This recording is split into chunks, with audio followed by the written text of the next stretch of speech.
காக்கா, குரங்கு, பூனை இவங்க 3 பேரும் ரொம்ப க்ளோஸ் ஃப்ரெண்ட்ஸாக இருந்தாங்க. ஹாப்பியாக விளையாடிக்கிட்டு இருந்தாங்க. அவங்க 3 பேரும் ஒருத்தர் ஒருத்தர் நல்லா கேர் பண்ணிப்பாங்க. டேய் காக்கா, எங்க இருந்துடா இவ்வளோ பால் எடுத்துட்டு வந்த? சரி வா, நம்ம விளையாடலாம். எல்லாரும் ஜாலியா தூக்கி போட்டு கேட்ச் பிடிச்சி விளையாடிக்கிட்டு இருந்தாங்க.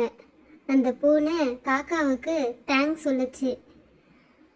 டேய் காக்கா, பால் எடுத்துட்டு வந்து கொடுத்ததுக்கு ரொம்ப தேங்க்ஸ்டா.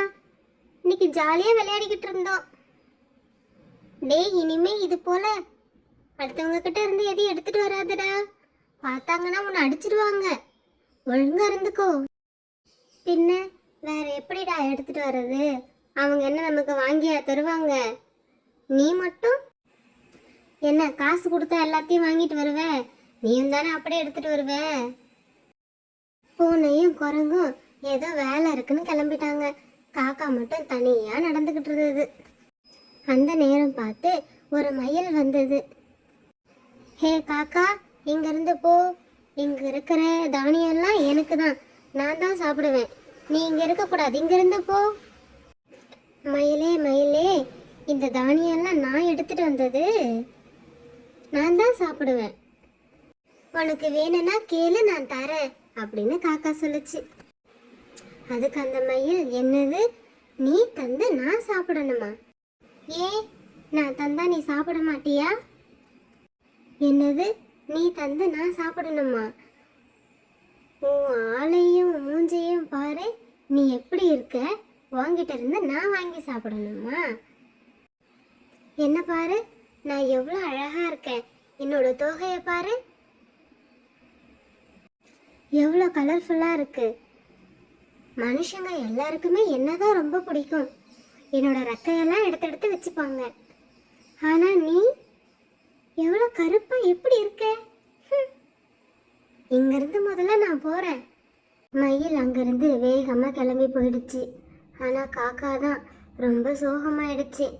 காக்கா சோகமா இருக்கிறத பார்த்த பூனை வேகமா அங்க வந்து, ஏன் நீ இவ்வளோ சோகமா இருக்க அப்படின்னு கேட்ட உடனே காக்கா நடந்த கதையெல்லாம் சொல்ல ஆரம்பிச்சிச்சு. இது போல மயில் என்னை ரொம்ப தாழ்த்தி பேசிடுச்சு, எனக்கு ரொம்ப கஷ்டமா இருக்குன்னு சொல்லுச்சு. அதுக்கு பூனை எவ்வளவோ ஆறுதல் சொல்லுச்சு.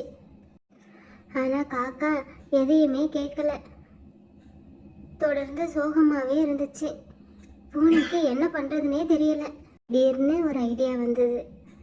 அதுக்கப்புறம், காக்கா எனக்கு ரொம்ப பசிக்குது, நான் போய் பால் எடுத்துட்டு வரேன், நீங்களாம் உங்களால் முடிஞ்சது போய் எடுத்துட்டு வாங்கன்னு சொல்லுச்சு. காக்கா வடை எடுத்துட்டு வந்து ரொம்ப நேரம் வெயிட் பண்ணுச்சு. எங்க இன்னும் இவனை காணோம்.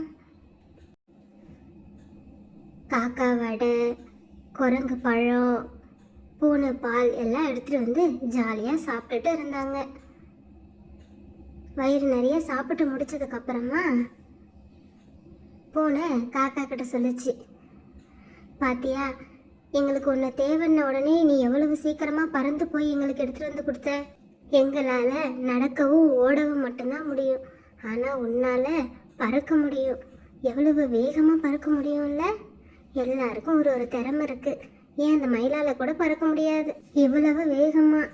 இனிமையாச்சும் ஹாப்பியாக இரு.